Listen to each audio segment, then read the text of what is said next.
Now at 4:45, stopping sextortion in Ohio. That is the goal behind a new law introduced this week at the Ohio State House. It is named after Braden Markus. He fell victim to a sextortion scam in 2021 and took his own life.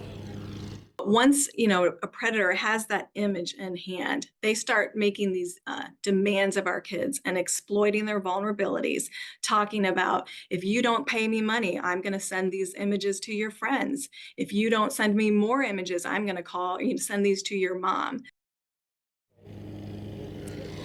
Now, that was the Delaware County prosecutor, Melissa Schiffel, talking about how Braden's law will help her office get some more teeth, as she calls it, to hold these predators accountable. The trick, though, is finding them. And that's where we bring in Delaware County Sheriff Jeffrey Balzer with us tonight. Thank you so much for being here. I know this is such an important topic to your office.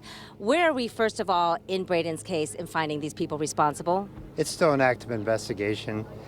We have partnered with federal agencies. We're not going to rest on this. I've got a detective assigned, numerous detectives. I hope to have some resolution later this year. I can't give any details right now, but we're actively pursuing suspects in this case. And that's very promising when you say later this year, because I know hopping around finding those IP addresses is sometimes impossible. If they're overseas, which we see a lot of these scammers are, how easy is it to get them here and prosecuted under laws like Braden's law if it comes to pass? It is difficult. That's why we have to work with our federal partners. A lot of times they have different rules over in these other countries as far as what constitutes a crime. So we're dealing with that as well. But I am hopeful. I am hopeful. And we want to talk about the fact that this is sextortion, so there's clearly money involved. But is there a darker purpose? Like, why do they go after our young teens? I think they find them to be most vulnerable.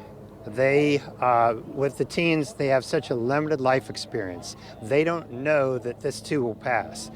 Good golly, when you get older, you've been through all kinds of things. But for a teenager, this is the biggest thing that's ever happened in their life. They just can't see past it. That's why we're trying to educate them that you can get this past this. We as a community don't care about that. We care about you.